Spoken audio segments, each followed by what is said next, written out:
주님은 나의 최고봉 12월 10일 묵상을 시작하겠습니다. 오늘의 제목은 자연적인 것의 희생입니다. 오늘의 말씀을 읽겠습니다. 갈라디아서 4장 22절입니다. 기록된 바 아브라함에게 두 아들이 있으니 하나는 여종에게서 하나는 자유 있는 여자에게서 낳다 하였으며. 아멘. 우리는 지난 3일 동안 주님은 나의 최고봉 묵상을 통해서 우리 안에 있는 죄를 회개하는 과정, 그리고 그 과정을 통해서 하나님께 더 가까이 가는 과정에 대해서 묵상했습니다. 그리고 어제 묵상에서는 자기 부인이라는 주제를 통해서 이 죄를 십자가에 못 박는 것, 이 과정이 곧 자기 부인이라고 최종적인 결론을 내었습니다. 오늘부터 3일 동안은 이 자기 부인이 어떤 영적 의미를 담고 있는지, 그리고 실제 삶에서 어떻게 적용되어야 될지를 묵상하려고 합니다. 오늘 제목인 자연적인 것의 희생, 또 내일 개별성을 깨트리는 부분, 그리고 마지막 날 자기 권리를 포기하는 부분, 이 세 가지 과정을 통해서 자기 부인이 실제로 우리 삶에서 어떻게 일어나고 어떤 영적 싸움의 과정을 거치는지를 묵상하려고 합니다. 사실 이 3일 동안의 묵상에서 용어들이나 또 적용하는 부분이 낯설게 느껴질 수가 있습니다. 그래서 여러분들이 묵상할 때 부담을 느낄 수가 있습니다. 그러나 오늘부터 3일간의 묵상은 사실 1년 동안 주님은 나의 최고봉을 묵상한 부분의 핵심이라고 해도 과언이 아닐 만큼 매우 중요한 부분입니다. 그래서 여러분들이 이 부분을 더 기도하시고 더 영적으로 깨어서 묵상하시기 바랍니다. 그리고 이 묵상대로 여러분들이 자기를 부인하고 영적인 삶을 사는 은혜가 있길 바랍니다. 오늘 본문에서는 갈라디아서 4장의 내용을 읽었습니다. 갈라디아서 4장은 아브라함의 두 자녀인 이스마엘과 이삭을 언급합니다. 그리고 이스마엘을 종의 자녀라고 부르고 이삭을 주인의 자녀라고 부릅니다. 이것을 갈라디아서에서는 율법에서 난 자와 복음에서 난 자로 비유해서 설명합니다. 그리고 이스마엘이 이삭을 핍박했듯이 율법에서 난 자가 복음에서 난 자를 핍박한다고 이야기하고 있습니다. 오늘 묵상에서 저자인 오스왈드 챔버스는 이것을 우리 안에 있는 자연적인 요소와 영적인 요소로 설명합니다. 그리고 이스마엘이 이삭을 핍박했듯이 대부분 자연적인 요소가 우리의 영적인 요소를 핍박한다고 이야기하고 있습니다.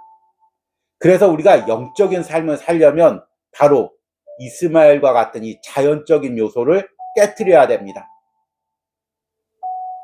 오늘 묵상을 통해서 내 안에 자연적인 요소를 깨트리고 영적인 삶을 산다는 것이 어떤 의미인지를 묵상해 보시기 바랍니다.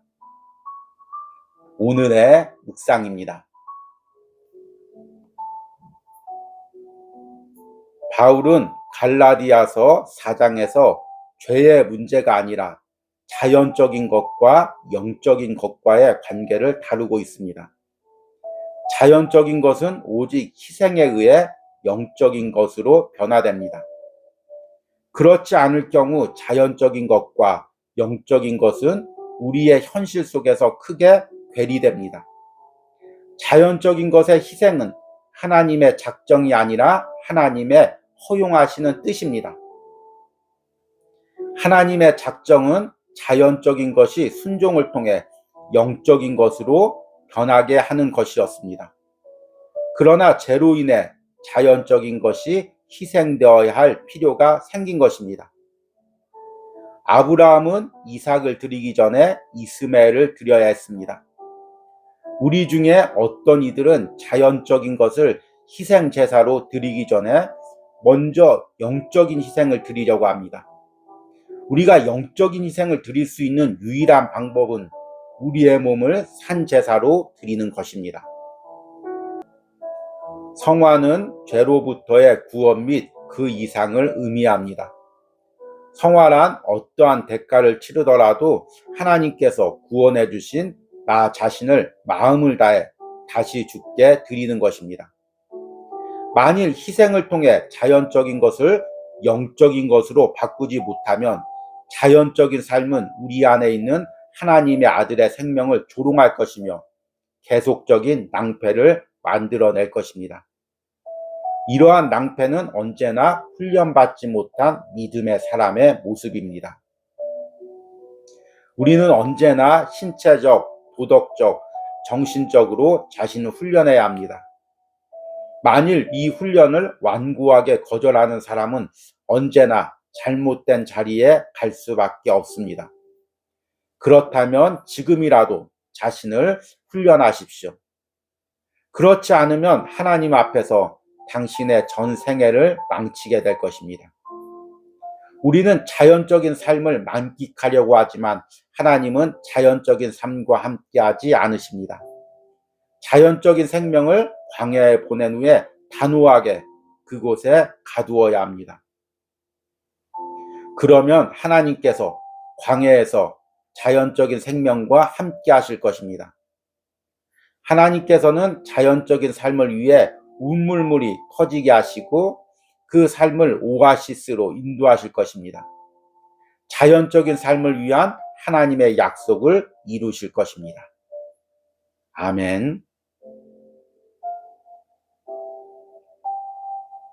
우리는 어제 묵상에서 자연적인 삶, 이것은 우리가 세상에서 사는 삶이라고 말씀드렸습니다.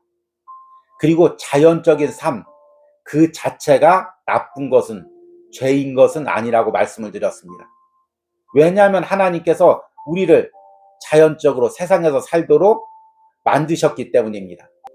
그런데 아담과 하하가 하나님처럼 되려고 선악과를 먹으면서부터 우리 안에 죄가 들어왔습니다. 자기 중심성에 죄가 들어왔습니다. 그래서 세상을 살면서 하나님의 영광을 위해서 사는 것이 아니라 나를 높이기 위해서, 내 욕망을 위해서 삽니다. 이것이 자기 중심적인 삶이고, 이런 자기 중심적인 삶에 이끌리는 자연적인 삶, 세상적인 삶이 죄가 되는 것입니다. 그런데 우리 그리스도인은 예수님을 믿으면 우리 안에 성령님이 계십니다. 영적인 존재가 되는 것입니다. 그래서 자연적인 삶, 오늘 말씀에서는 이스마엘이죠. 그리고 내 안에 있는 영적인 삶, 이삭이죠. 둘이 항상 대립합니다. 그래서 우리가 그리스도인이 되어서 영적인 삶을 산다는 의미는 반드시 이 자연적인 삶을 깨트려야 된다는 의미입니다. 영적인 삶을 산다고 하면서 여전히 세상에서 내 욕망대로 살고 내가 하고 싶은 대로 살고 나를 높이려고 산다면 그 사람은 영적인 사람이 아닙니다. 그 사람이 아무리 많은 기적을 행하고 아무리 많은 병고침을 행하고 어떤 영적인 환상을 본다고 할지라도 자연적인 삶의 요소에 이끌린다면 그 사람은 영적인 사람이 아닌 것입니다. 이 부분을 오늘 묵상에서 저자는 이렇게 이야기합니다. 아브라함은 이삭을 드리기 전에 이스마엘을 드려야 했습니다. 우리 중에 어떤 이들은 자연적인 것을 희생 제사로 드리기 전에 먼저 영적인 희생을 드리려고 합니다. 우리가 영적인 희생을 드릴 수 있는 유일한 방법은 우리 몸을 산제사로 드리는 것입니다. 자연적인 것을 희생한다는 것은 무엇일까요? 내 안에 있는 세상적인 요소, 나 중심적인 요소, 내 욕망을 위해 살려고 하는 그런 부분들을 십자가에 못 박는 것입니다. 저자는 이것이 하나님의 작정 속에 있다고 이야기하고 있습니다. 자연적인 것은 오직 희생에 의해 영적인 것으로 변화됩니다. 자연적인 것의 희생은 하나님의 작정이 아니라 하나님의 허용하시는 뜻입니다. 하나님의 작정은 자연적인 것이 순종을 통해 영적으로 변하게 하는 것이었습니다. 오늘 묵상해 보니까 하나님의 작정과 하나님의 허용을 이야기합니다. 하나님의 작정이란 하나님께서 계획하시고 반드시 이루시는 것을 이야기합니다. 가장 대표적인 것이 예수님을 통한 우리의 구원입니다. 하나님께서는 예수 그리스도를 통해서 우리를 구원하시고 또 구원의 과정에서 우리를 성화시키고 마지막 날에 하늘나라에서 우리를 영화롭게 만드십니다. 하나님의 구원과 성화와 영화가 하나님의 작정 속에 있기에 하나님께서 반드시 이루시는 것입니다. 그런데 하나님께서는 이 작정을 이룰 때 마치 컴퓨터에 프로그램을 움직이듯이 천편일률적으로 다 로봇을 조작하듯이 움직이는 것이 아닙니다. 이 과정에서 하나님께서 우리에게 자유의지를 통해서 허용이라는 것을 주십니다. 내가 성화의 과정에서 얼마만큼 내 자연적인 요소를 깨뜨리고 영적인 존재로 변화되는가는 하나님의 허용의 범위에 있는 것입니다. 이 말을 들으면서 쾌재를 부르시는 분도 있을지도 모릅니다. 아, 그러면 일부러 힘들게 내 세상적인 욕망, 또 나 중심적인 생각들을 십자가에 못 박을 필요가 없구나. 어차피 하나님의 작정은 다 이루어지니까 내가 구원받은 것은 기정사실이고, 그리고 내가 내 자연적인 삶을 깨뜨리는 것은 자유의지의 허용 범위에 있으니까 굳이 안 깨뜨리고 세상적인 것을 누리며 살아도 어차피 구원은 받는구나. 이렇게 생각하시는 분이 있을 수도 있습니다. 물론 한번 구원을 받은 사람은 세상에서 자기 욕망대로 죄를 지었을지라도 구원은 받습니다. 그러나 구원받은 사람이 세상에서 자연적인 삶의 요소를 가지고 내 욕망대로 살아갈 때 그 하루의 삶이 예수님을 욕보이는 삶이고 하나님께 실패한 인생이 되는 것입니다. 오늘 묵상에서 저자는 이 부분을 분명하게 이렇게 이야기합니다. 만일 희생을 통해 자연적인 것을 영적인 것으로 바꾸지 못하면 자연적인 삶은 우리 안에 있는 하나님의 아들의 생명을 조롱할 것이며 계속적인 낭패를 만들어낼 것입니다. 이러한 낭패는 언제나 훈련받지 못한 믿음의 사람의 모습입니다. 우리는 언제나 신체적, 도덕적, 정신적으로 자신을 훈련해야 합니다. 그렇지 않으면 하나님 앞에서 당신의 전 생애를 망치게 될 것입니다. 여러분, 하나님이 우리에게 주신 가장 귀한 것이 무엇일까요? 물론 우리의 영혼이죠. 그런데 그 영혼은 하루하루의 삶에서 이루어지는 것입니다. 하나님이 우리에게 주신 것은 바로 이 시간, 이 하루하루의 삶입니다. 저는 이 하루의 삶이 귀하다는 것을 최근에서야 계속해서 깨닫습니다. 하루의 삶에서 내 안에 세상적인 방법, 세상적인 욕망을 깨뜨리고 하나님 뜻대로 살아가는 이 하루가 얼마나 귀한지를 깨닫습니다. 마지막 날에 천국에 가서 하나님께서 받으시는 것은 바로 하나님의 뜻대로, 하나님의 영광대로 살아간 이 하루일 것입니다. 그런데 우리는 그것도 모르고 하루하루의 삶에서 나의 욕망을 위해서 세상적인 요소에 이끌려서 살아갑니다. 매일같이 예수님을 욕보이고 하나님 앞에 실패된 하루를 살아가는 것입니다. 이것이 하나님 앞에 얼마나 두려운 일입니까? 우리 그리스도인들이 하루의 삶에서, 자연적인 삶에서 영적인 삶을 산다는 것, 이것은 매일같이 훈련을 통해서 내 안에 세상적인 요소들, 세상적인 욕망들, 자기 중심적인 생각을 십자가에 못 박아야 되는 것입니다. 내 안에 주신 자유의지를 가지고 내가 의도적으로 이것들 십자가에 못 박는 훈련을 해야 됩니다. 그렇지 않으면 저절로 영적인 삶을 살 수가 없습니다.